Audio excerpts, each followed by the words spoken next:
Bismillahirrahmanirrahim. Assalamualaikum warahmatullahi wabarakatuh.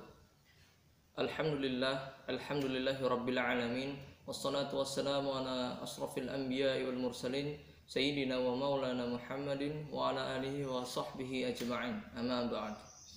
Yang terhormat Bapak Lutfi Zaimuddin selaku dosen pengampu mata kuliah Sejarah Kebudayaan Islam dan rekan-rekan sekalian yang berbahagia. Izin memperkenalkan diri.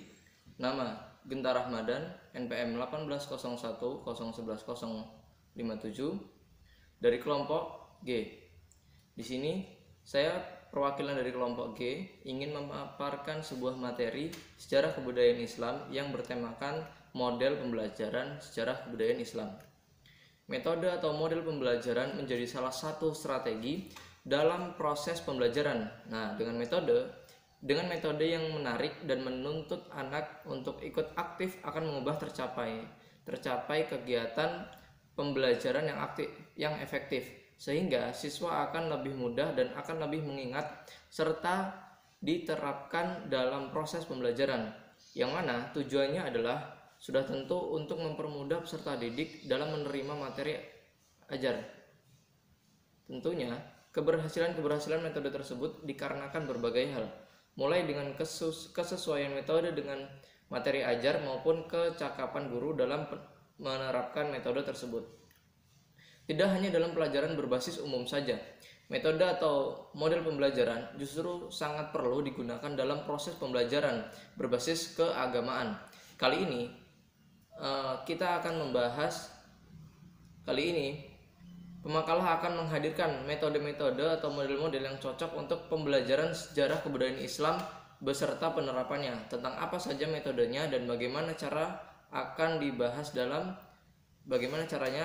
dibahas dalam makalah ini. Apa yang maksud dengan pembelajaran sejarah kebudayaan Islam? Pengertian sejarah menurut etimologi berasal dari bahasa Arab, sajarah artinya pohon. Istilah lain dalam bahasa asing disebut histor dalam Prancis dan Geschichte dalam Jerman.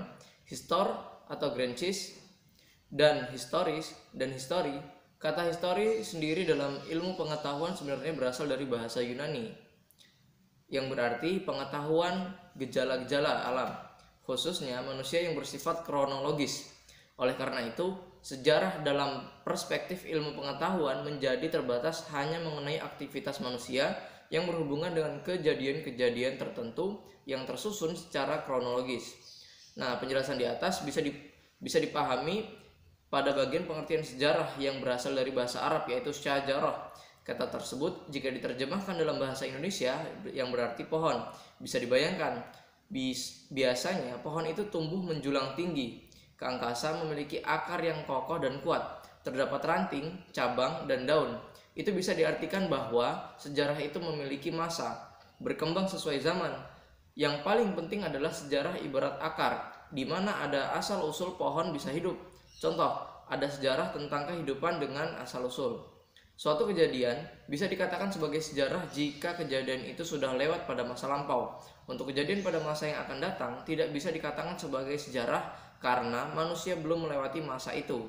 Jadi, sejarah itu ada kaitannya dengan masa atau waktu. Sedangkan kebudayaan adalah bentuk ungkapan tentang semangat mendalam suatu masyarakat. Menurut Konjoroningrat, kebudayaan paling tidak mempunyai 3 wujud. Yang pertama yaitu wujud ideal, yaitu wujud kebudayaan yang sebagai suatu kompleksitas ide-ide, gagasan, nilai-nilai, norma-norma, peraturan, dan sebagainya. Yang kedua yaitu wujud kelakuan. Wujud kelakuan yaitu wujud kebudayaan sebagai suatu kompleks aktivitas kelakuan berpola dari manusia dalam masyarakat. Dan yang ketiga, wujud benda, yaitu wujud kebudayaan sebagai benda-benda hasil karya. Nah, sejarah kebudayaan Islam dilahirkan oleh umat Islam sekalipun tidak menggunakan istilah kebudayaan umat Islam. Umat Islam itu bukan budaya karena Islam adalah wahyu. Islam itu bukan budaya karena Islam adalah wahyu dari Allah Subhanahu wa taala. Sedangkan budaya Islam adalah hasil karya orang Islam.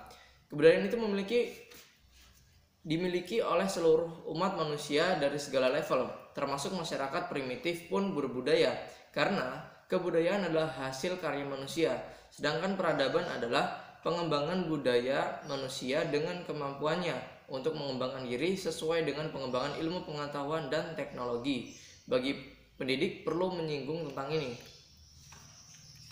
Kemudian yang kedua yaitu model atau metode pembelajaran sejarah kebudayaan Islam.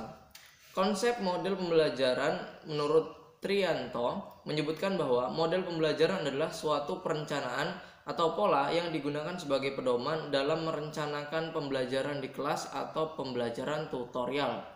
Model pembelajaran mengacu pada pendekatan pembelajaran yang akan digunakan, termasuk di dalamnya tujuan-tujuan pengajaran, tahap-tahap dalam kegiatan pembelajaran, lingkungan pembelajaran, dan pengelolaan kelas. Banyaknya model pembelajaran dapat digunakan secara variatif oleh pendidik agar peserta didik tidak merasa bosan dengan materi pembelajaran sejarah kebudayaan Islam. Beberapa model pembelajaran yang dapat digunakan diantaranya yaitu seperti jigsaw.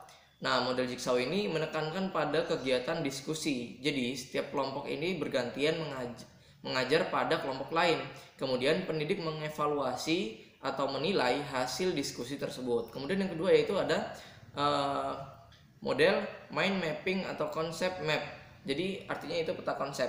Nah, model ini sangat baik digunakan untuk pengetahuan awal siswa, sehingga mereka mampu memahami materi yang akan dipelajari.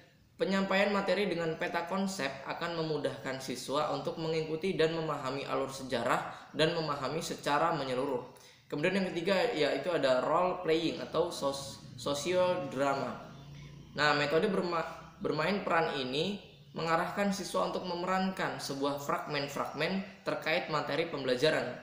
Maka makna materi akan lebih berkesan kepada mereka yang benar-benar memahaminya melalui penjiwaan peran tersebut.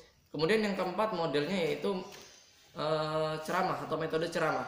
Metode ceramah ini cocok untuk penyampaian informasi pengantar pembelajaran dan membangkitkan minat atau ketertarikan peserta didik. Sukses tidaknya metode ceramah ini sangat ditentukan oleh kemampuan guru menguasai suasana kelas, cara berbicara dan sistematika pembicaraan, jumlah materi yang disajikan, kemampuan memberi ilustrasi dan sebagainya. Nah, kemudian yang kelima yaitu ada metode atau model tanya jawab. Tanya jawab adalah salah satu metode yang efektif dalam rangka memantapkan pengetahuan yang diperoleh siswa. Dengan interaksi yang berkesinambungan dan suasana partisipatif yang ditimbulkan, maka kesalahan dalam menangkap makna materi dapat dihindari semaksimal mungkin. Kemudian yang keenam yaitu ada metode karya wisata.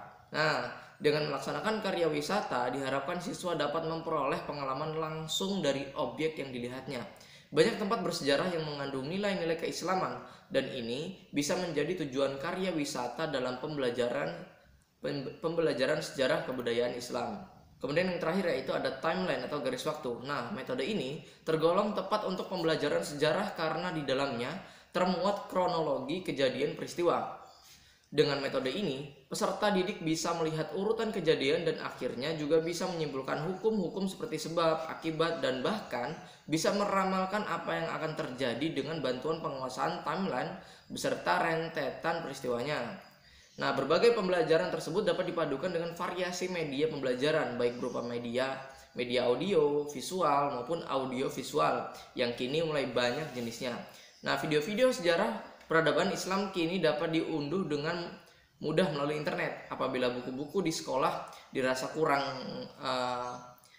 kurang materinya, maka dapat mencari sumber-sumber pembelajaran lain, misalnya dari majalah, surat kabar, ataupun media-media online yang kini dapat diakses hampir di seluruh wilayah Nusantara. Maka tak ada lagi alasan keterbatasan sumber belajar, karena semua dapat dijangkau dengan lebih mudah dan lebih cepat. Perlu kreativitas dan inovasi berkelanjutan dari seorang pendidik untuk mengarahkan proses pembelajaran peserta didiknya. Kemudian yang terakhir yaitu variasi metode atau model pembelajaran sejarah kebudayaan Islam. Menurut Kamus Besar Bahasa Indonesia, kata variasi ini memiliki beberapa arti, diantaranya 1. Tindakan atau hasil perubahan dari keadaan semula atau selingan. Kemudian yang kedua, bentuk atau rupa yang lain yang berbeda bentuk. Kemudian yang ketiga, hiasan tambahan. Dari penjelasan mengenai variasi di atas, penulis pemakalah lebih condong pada pengertian yang nomor 2 untuk penerapan pada tulisan ini, yaitu bentuk atau rupa yang berbeda bentuk. Dalam arti dalam proses belajar mengajar menggunakan metode yang berbeda-beda. Nah, metode mengajar adalah cara yang digunakan guru dalam mengadakan hubungan dengan peserta didik pada saat berlangsungnya pengajaran. Metode bisa dipahami secara sederhana sebagai suatu cara untuk melakukan sesuatu sesuai prosedur-prosedur tertentu. Sedangkan pembelajaran menurut Sujana dalam buku Psikologi Pendidikan dalam Sugihartono dan kawan-kawan menyebutkan bahwa pembelajaran merupakan setiap upaya yang dilakukan dengan sengaja oleh pendidik yang dapat menyebabkan peserta didik melakukan kegiatan belajar. Bisa dikatakan bahwa hubungan antara peserta didik dan pendidik dalam proses belajar mengajar tidak bisa dipisahkan. Seorang pendidik membutuhkan peserta didik dan juga sebaliknya. Seorang peserta didik juga membutuhkan peran seorang pendidik. Dengan demikian, menurut analisis penulis bisa ditarik kesimpulan bahwa variasi metode ialah proses belajar mengajar guru tidak hanya menggunakan satu metode saja, tetapi juga dengan variasi beberapa metode yang lain yang tepat untuk digunakan guru dalam menyampaikan materi pelajaran. Atau lebih ringkasnya, variasi metode pembelajaran bisa juga diartikan sebagai penggunaan beberapa metode dalam proses belajar mengajar. Nah, terdapat beberapa macam metode yang bisa diterapkan dalam variasi metode pembelajaran. Di antara yang pertama, metode ceramah ditambah dengan tanya jawab ditambah dengan diskusi. Kemudian yang kedua ada metode ceramah ditambah dengan diskusi ditambah dengan tugas-tugas. Kemudian yang ketiga ada metode ceramah plus sosiodrama ditambah sistem regu dan lain-lain. Berbagai macam variasi metode pembelajaran bisa dipilih dengan menyesuaikan materi, waktu, kondisi peserta didik maupun pendidik dan lain-lain. Dengan variasi metode pada pembelajaran sejarah kebudayaan Islam ini menjadikan peserta didik mudah berinteraksi dengan guru dan teman-teman sekelasnya. Jika perlu, mata pelajaran sejarah kebudayaan Islam ini ditambah jam pengajarannya. Jam pelajaran sejarah kebudayaan Islam terasa sebentar sehingga peserta didik merasa kurang jam untuk materi sejarah kebudayaan Islam ini. Nah, peserta didik merasa mengantuk ketika belajar mata pelajaran sejarah kebudayaan Islam di kelas jika hanya dengan ceramah saja. Sebaliknya, peserta didik tidak akan merasa mengantuk ketika guru merubah haluan dari hanya ceramah saja menjadi bervariasi metode pada pembelajaran sejarah kebudayaan Islam. Nah, pemakalah melihat secara langsung bagaimana kelas terasa hidup pada waktu pembelajaran sejarah kebudayaan Islam menggunakan bervariasi metode. Nah, dari sekian penjelasan yang telah saya sampaikan, dapat disimpulkan bahwasanya pembelajaran sejarah kebudayaan Islam merupakan bagian khusus sejarah dalam pembelajaran pendidikan agama Islam. Nah, pembelajaran sejarah kebudayaan Islam berbasis budaya merupakan inovasi dalam pembelajaran sejarah kebudayaan Islam. Sejarah kebudayaan Islam di Madrasah Aliyah merupakan salah satu mata pelajaran yang menelaah tentang asal-usul, perkembangan, peranan kebudayaan atau peradaban Islam di masa lampau, mulai dari dakwah Nabi Muhammad SAW pada periode Mekah dan periode Madinah, kepemimpinan setelah Rasul sehingga kepemimpinan setelah Rasulullah SAW wafat. Nah, dari pemaparan mengenai model pembelajaran tersebut, terdapat beberapa model pembelajaran yang dapat digunakan dalam pembelajaran sejarah kebudayaan Islam ini. Beberapa model pembelajaran yang dapat digunakan diantaranya yaitu jigsaw, mind mapping, kemudian role playing, ceramah, tanya jawab, metode karya wisata, dan timeline atau garis waktu.